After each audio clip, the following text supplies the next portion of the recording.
God instructs the Jews to add salt to every animal sacrifice or meal offering, a symbol of our everlasting salt covenant with God.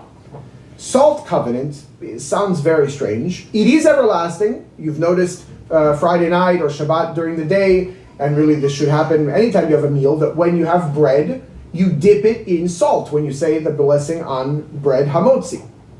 That's because even though now we of course don't have a temple and we don't have the altar, our tables, our dinner tables, are considered the miniature or kind of the extrapolated altar in our day and age. And so therefore, just as there was salt on the actual altar when there was an actual offering, there should be salt when we have a meal, which is again to be as an offering to God, using the energy of that food for God's service.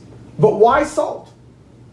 The Arizal explains that based on the words of the sages, which define 4 categories of creation.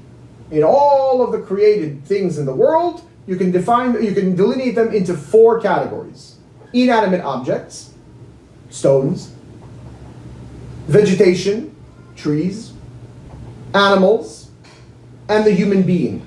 Interestingly enough, the human being there is not called human being or person, but rather called medaber, meaning speaker. The big thing that distinguishes us from the animals, even though we have an animalistic side, is that we can speak. The implications of that, of course, are connected to the fact that God spoke in creating the world. But that notwithstanding, when we consider offerings, the human being, of course, is the one who's bringing the offering. That category is covered. There are plenty of offerings that are animal offerings. That category is covered. There are plenty of offerings that include or are in and of themselves vegetation.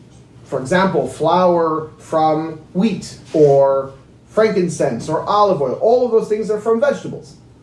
But until and unless we have the salt, we actually don't have a component that is from the inanimate object.